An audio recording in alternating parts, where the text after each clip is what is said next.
Θα ήθελα το βίντεο να απευθύνεται και στους πελάτες και στους συνεργάτες. Για λίγο ψυχρά. Να προβάλλει την εταιρεία, το ύφος και τα προϊόντα της. Να είναι humοριστικό, αλλά και σοβαρό. Γενικά να έχει λίγο απ' όλα. Έτσι.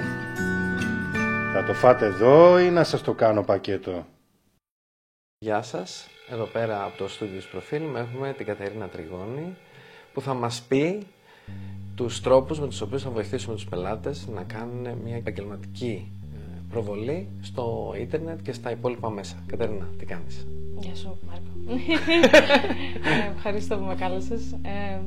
Αρχικά θέλω να πω ότι έχω και εγώ τη δικιά μου εταιρεία παραγωγής, αλλά εμείς εξειδικευόμαστε στο κομμάτι short form video, δηλαδή για social media, που σημαίνει έτσι παραγωγή τύπου TikTok, Reel κτλ.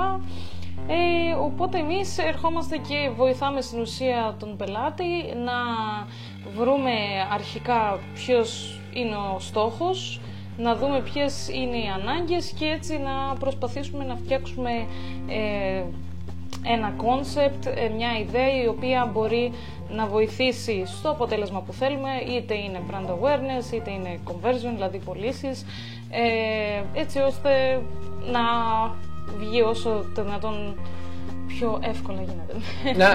Οπότε η ευκολία είναι το ζητούμενο. Ναι. Τα ακούω αυτό που λες, γιατί εμείς έχουμε συναντήσει πολλές δυσκολίες, πολλές φορές απογοητευόμαστε και το χειρότερο είναι ότι δεν μπορούμε να εξηγήσουμε στον πελάτη πώς θα τον βοηθήσουμε. Ναι.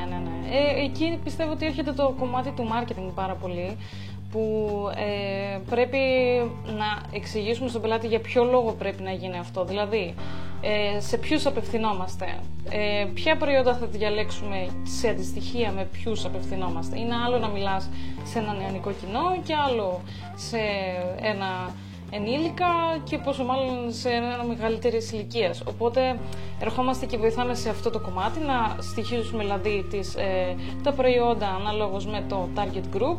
Εκεί θα προσαρμόσουμε την ιδέα και το σενάριο και επικοινωνιακά, γιατί είναι εμφανές ότι όταν έχουμε κάποιον απέναντί μας πρέπει να μιλήσουμε και τη γλώσσα του. Τώρα, άμα είσαι ένα έφηβο και εσύ του μιλάς «Καλησπέρα κύριε», ναι, τον έχεις χάσει. Εγώ με τους έφηβους θα πάω τέλεια. Στους μεγαλύτερους θέλω λίγο βοήθεια. Είμαι σίγουρη.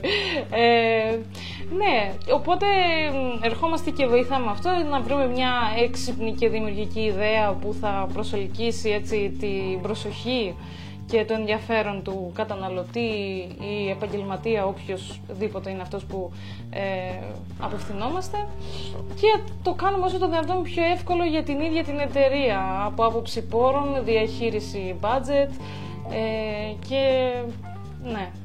Όλα αυτά δηλαδή στη μελέτη για το τι ακριβώς θα κάνουμε, ποιο concept θα χρησιμοποιήσουμε και εξυπηρετεί τις ανάγκες του marketing της κάθε εταιρείας, έχει σημασία να είναι ο πελάτης παρόν σε αυτό? Ναι, σίγουρα. Και γι' αυτό το λόγο είτε κάνουμε τεράστιες παρουσιάσεις, είτε όλο αυτό το brainstorming γίνεται μαζί με την ομάδα που έχει ο επιχειρηματίας, ο πελάτης τέλος πάντων, έτσι ώστε να εξηγήσουμε και να βρούμε ακριβώς, να έχουμε μια κοινή γραμμή στο που προσανατολιζόμαστε. Και η συζήτηση βοηθάει σε όλο αυτό ή πας εσύ και επιβάλλεις αυτό που σου έρχεται σαν ιδέα? Αναλόγως στον πελάτη και αναλόγως στο στόχο. Συνήθως εμείς αυτό που κάνουμε είναι να επιβάλλουμε. Δηλαδή είμαστε αυτοί και αυτοί προσπέρουμε, θέλετε. Ναι, εντάξει, αυτή είναι η πραγματικότητα. Εντάξει. Γιατί πολλές φορές άμα χαθεί στο κομμάτι της συζήτησης και αρχίζει και ο πελάτης έχει μια γνώμη και εσύ έχεις μια γνώμη και το κοινό που απευθύνεσαι έχει μια γνώμη και ξαφνικά το υπεραναλύουμε έτσι πάρα πολύ, δεν θα βγάλουμε ποτέ δουλειά. Και γι' αυτό το λόγο απευθύνονται και σε επαγγελματίες όπως εμάς, έτσι ώστε να τους βρούμε άμεσα μια λύση που λειτουργεί σε αυτούς με βάση τα δεδομένα που έχουμε και τα αποτελέσματα που έχουμε από άλλους πελάτες, και επειδή γνωρίζουμε το industry, κάνουμε την αντίστοιχη μελέτη για το industry και ερχόμαστε να δώσουμε λύσεις σε αυτό και όχι για να καταναλώσουμε περισσότερους πόρους που έχει η εταιρεία. Αυτός δηλαδή είναι ο στόχος, να το κάνουμε όσο πιο αποδοτικό γίνεται. Βέβαια, εμείς συναντάμε πολλές δυσκολίες στο να εξηγήσουμε την αξία κάποιων πραγμάτων και κάποιων επιλογών επαγγελματικών που κάνουμε κατά τη διαδικασία ενός βίντεο. Θα θέλαμε να μας πεις οι πιο συχνές δυσκολίες που αντιμετωπίζεις. Οκ. Πρώτα απ' όλα, αυτό που έλεγα πριν σε μια διαχείριση πόρων, άμα αφορά υπηρεσίες, πρέπει να εμφανίσεις στην κάμερα το ίδιο το προσωπικό ή τον ίδιο τον επιχειρηματία, έτσι ώστε να εξοικειωθούν και να νιώσουν καλύτερα και αυτό που λέμε την εξειδίκευση στο πρόσωπό του. Οπότε, άμα πρέπει να εμφανιστεί ο ίδιος ή η ίδια ή η ομάδα και δεν είναι εξειδικειωμένοι, ας πούμε, με την κάμερα, εκεί ας πούμε, αντιμετωπίζουμε τη δυσκολία ότι πρέπει να τους βοηθήσουμε να ξεμπλοκάρουν, να μάθουν να μιλάνε με μια πιο ωραία ροή, να εκπέμπουν αυτό το μήνυμα που θέλουμε να δώσουμε, για παράδειγμα, ας πούμε, εμπιστοσύνη, σοβαρότητα. Ή πολλές φορές μη σοβαρότητα. Κάποιοι πρέπει να χαλαρώσουν. Ναι, ακριβώς, ναι. Και δηλαδή και το χιούμορ, ας πούμε, είναι ωραίο. Ακριβώς, ναι. Πολλές φορές χρησιμεύει, δηλαδή. Το χιούμορ σίγουρα χρησιμεύει πολλές φορές. Το χιούμορ βέβαια είναι ένδειξη οξυδέρκειας. Είναι χρήσιμο να υπάρχει, δεν είμαστε μόνο αυστηροί. Σίγουρα.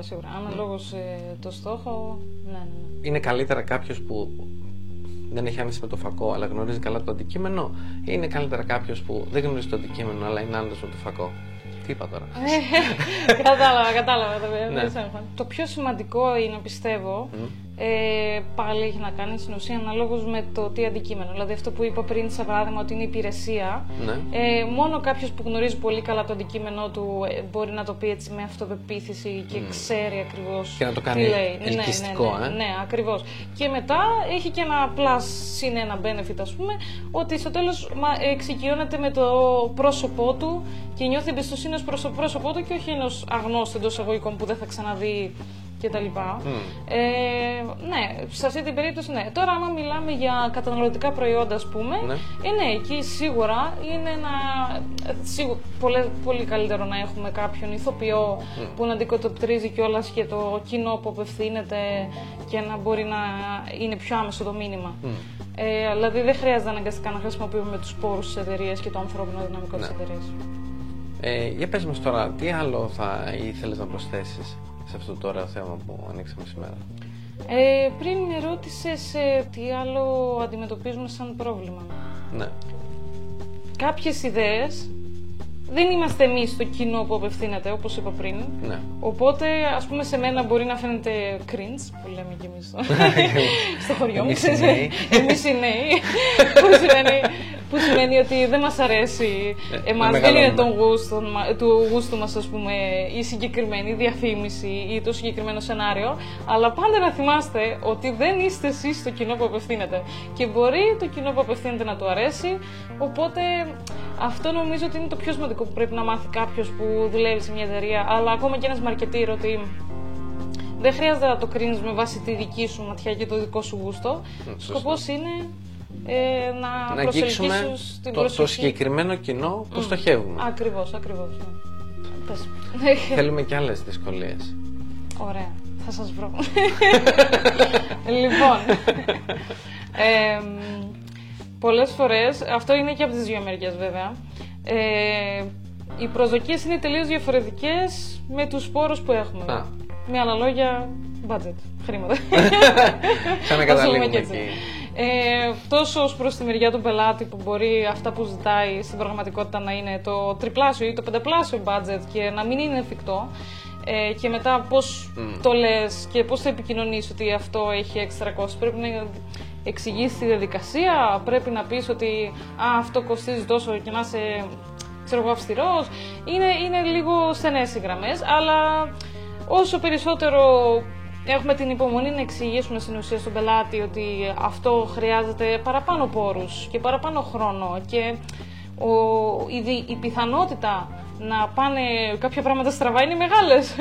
Οπότε αντίστοιχα απαιτεί και το διπλάσιο χρόνο, ας πούμε.